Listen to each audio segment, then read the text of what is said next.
So body position, we want to get as flat as we possibly can, because if you imagine a torpedo, it's nice and streamlined and moves really well through the water.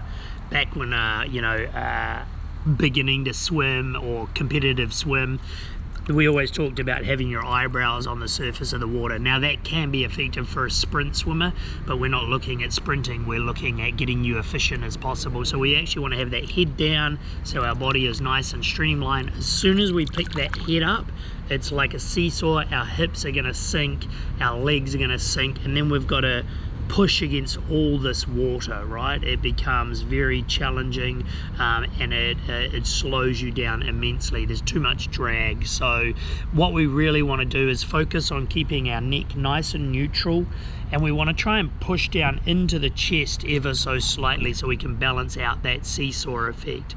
Okay, up to you, right? You can either have your hands at your side like this,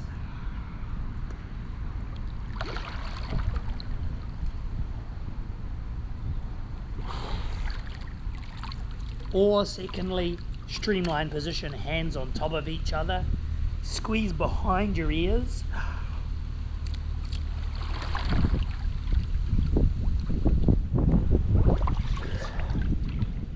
What you're going to find with floating is you don't want to do it stationary, or else you're going to sink.